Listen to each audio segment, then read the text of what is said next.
সভ্যতার অভিশাপ। মোহাম্মদ আলম মিয়া।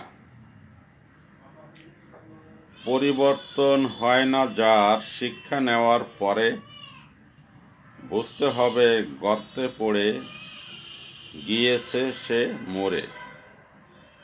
যতই তাকে আঘাত করো, খোঁচা দাও বা চাবুক মারো, কোনো মন্ত্রে কাজ হবে না, হুঁশ হবে না আর। বরং তাকে ঘৃণা করো, নেই তাকে দরকার।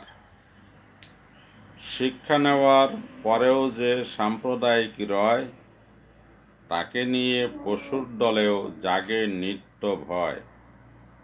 পশু পাখি পালিয়ে ভাবে কখন কার জীবন যাবে। ওই মানুষদের কাছে কারো নিরাপত্তা নাই।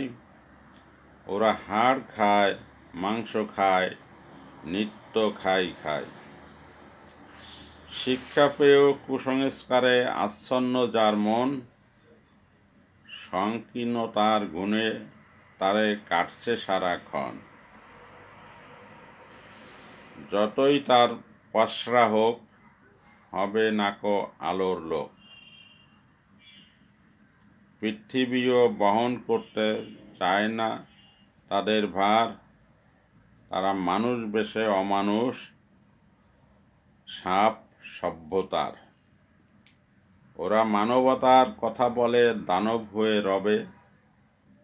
ওদের দ্বারা শান্তি স্বস্তির কবর খোঁড়া হবে।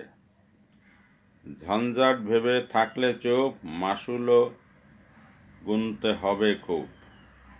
যুদ্ধ বিনা ওরা কাউকেই দেবে না কো মুক্তি। যতই হোক আপোষনামা, যতই হোক চুক্তি।